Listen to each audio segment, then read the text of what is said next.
Super Bowl 59 could not have gone worse for Patrick Mahomes and the Chiefs. They came into the game with hopes of a three-peat and left thoroughly embarrassed by the Eagles, who blew them out 40-22. Well, last week here on First Take, Stephen A. told us the consequences of losing in that manner. When that residue of that beatdown is embedded in our memories, you know it's in theirs.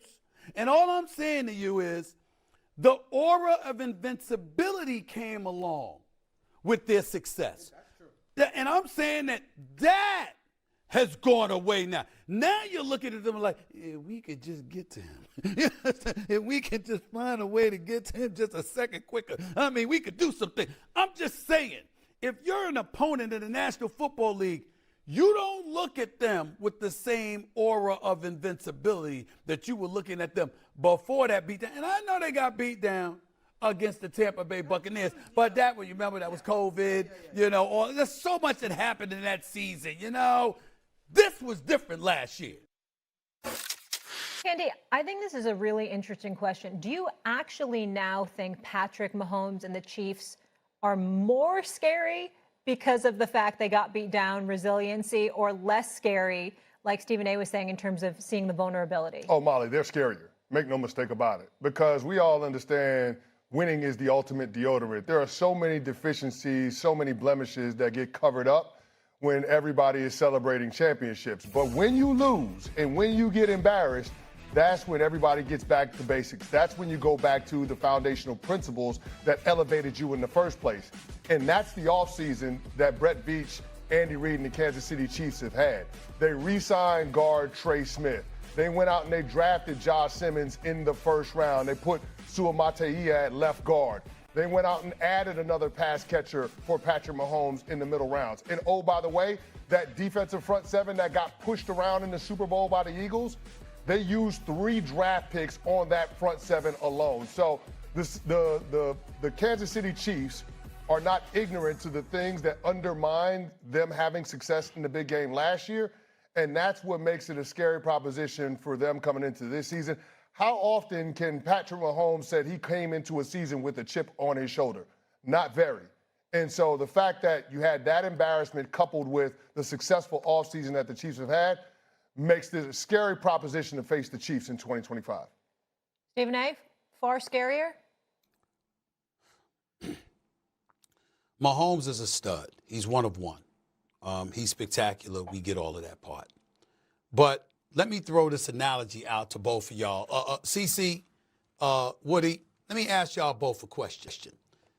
This Canelo, let me give you a boxing analogy. This Canelo-Crawford fight coming up next month in Vegas. You know where I'm going to be. You know I'm going to be there. All right. Are y'all looking forward to this fight? Oh, are y'all looking forward to this fight? Hell yeah. It's must see. Everybody's gonna be watching. No matter where you are, the world's gonna be watching it, right? As brilliant of a boxer as Terrence Crawford is, the one thing that everybody is worried about, they're worried about Canelo's power, sure. But here's the other part. The brother he's never really been hurt. He's got a neck as wide as Broadway, okay? You ain't knocking him down, you ain't knocking him out in most situations. Like, what you gonna do about it? Imagine if somebody had clipped him and we saw this brother dropped on his face the way Pacquiao got dropped by Juan Manuel Marquez, for example, or something like that. Just imagine what we would be thinking. We'd be thinking a little bit differently. We know he's great. We know he's phenomenal. But we saw something get exposed. It's a different aura that comes with it. We know that Patrick Mahomes is great, and nothing takes away from it. We know that Andy Reid is great. We know that the Kansas City Chiefs are great. We know that they should be the favorites. You got to go through them in the AFC. We got it.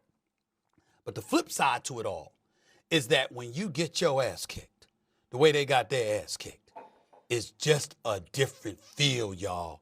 That aura of invincibility. Don't tell me that hasn't diminished somewhat. Woody? You know, Stephen, I think I was on First Take when we talked about this topic the first time.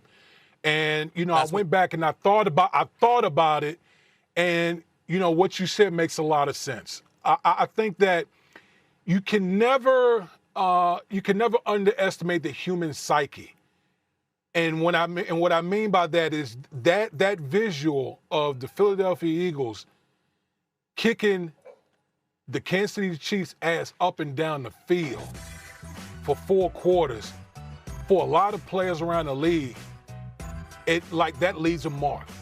It does have a little bit of a dent of inevitability. Like, guys start to think, okay, the Chiefs aren't as invincible as we once thought they were. And so I've always said that the journey this year for the Kansas City Chiefs is going to be the most difficult journey in the Patrick Mahomes era, because I think first of all, the division has caught up, and I think just the gauntlet of everyone in the AFC has just gotten that much better. Yes, the Kansas City Chiefs has gotten better.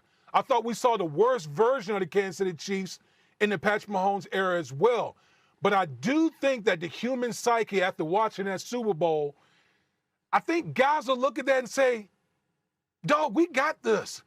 Like, there's no reason for us to be scared of Patrick Mahomes. I am in such a tough spot right now because I have producers in my ear saying we need to go to commercial break, and Canty is just side-eyeing you the whole time, so it's begging for a follow-up. Man, dog, we got this when you play Andy Reid and Patrick Mahomes. Said no one ever in the NFL. I'm telling you right now, there's guys in the league, after watching that butt whipping, that are going to legitimately think in their mind, okay, Philadelphia did it. Why in the world we can't do it?